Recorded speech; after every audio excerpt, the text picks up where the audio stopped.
अब straight of Hormuz के बीच Trump की नई रणनीति को लेकर खबर है, जहां सिचुएशन रूम में ट्रंप ने बड़ी बैठक की है और सीजफायर टूटने से पहले बहुत बड़ी मीटिंग, जहां वेंस, हेगसेथ, रूबियो इस बैठक में मौजूद रहे। CIA चीफ और चीफ ऑफ स्टाफ भी बैठक में शामिल रहे।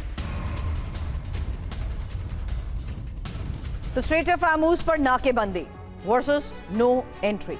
सिचुएशन रूम में डोनाल्ड ट्रंप बैठक में कौन कौन मौजूद रहे, यही इंफॉर्मेशन आपके सामने, जहां देखिए JD वेंस उपराष्ट्रपति, साथ ही विदेश मंत्री मार्को रूबियो, इसके अलावा रक्षा मंत्री पीट हेगसेथ, हालांकि वित्त मंत्री स्कॉट बेसेंट और साथ ही chief of staff White House के सुसी वाइल्स भी इस बैठक का हिस्सा रहे। वहीं ट्रंप के विशेष दूत स्टीव विटकॉफ के साथ साथ CIA डायरेक्टर जॉन रेटलिफ और साथ ही जॉइंट चीफ अध्यक्ष डैन केन भी इस बैठक में मौजूद रहे। जहां स्ट्रेट ऑफ हार्मूज के इस हालात के बीच में सिचुएशन रूम में हुई ये बैठक बहुत बड़ी खबर है। और इसी सिचुएशन रूम में मीटिंग, क्या डोनाल्ड ट्रंप परेशान है, उसकी वजह समझिए, क्योंकि दूसरे दौर की वार्ता से ईरान इनकार कर चुका है, जबकि स्ट्रेट ऑफ हार्मूज को ईरान ने दोबारा बंद कर दिया है और ईरान दोबारा सीजफायर बढ़ाना भी नहीं चाहता है। वहीं मुश्तबा ने भी नई जंग की चुनौती दे दी है। साथ ही डोनाल्ड ट्रंप जंग में बिल्कुल अकेले पड़ चुके हैं और नेटो के बाद अरब देश भी अब जंग नहीं चाहते। एक और बड़ी बात, चीन अब खुलकर ईरान की मदद कर रहा है और ईरान की मिसाइल क्षमता में कोई कमी नहीं आई है,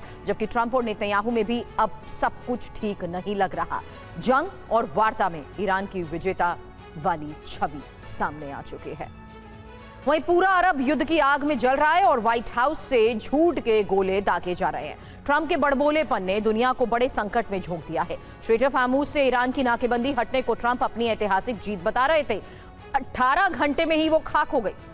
हार्मूज खुला ही नहीं, बल्कि ट्रंप के बड़बोलेपन ने उसे फिर से बंद करवा दिया। ईरान ने ट्रंप के साथ झूठ की धज्जियां उड़ा दी। न परमाणु समझौता हुआ, न नाकेबंदी हटी। ट्रंप के क्रेडिट की भूख की वजह से हार्मूज एक बार फिर एपीसेंटर बन गया। पहला संकट वार्ता पर मंडरा रहा है। अब इस्लामाबाद में वार्ता का दूसरा चरण रुक सकता है। दूसरा संकट है, अगर वार्ता रुकी तो युद्ध विराम टूटने का खतरा मंडरा रहा है। तीसरा संकट है, अमेरिका ईरान में सबसे भीषण युद्ध शुरू हो सकता है। चौथा संकट है, अरब देश युद्ध में शामिल हो सकते हैं। पांचवा संकट है, लेबनान में लागू युद्ध विराम हट सकता है।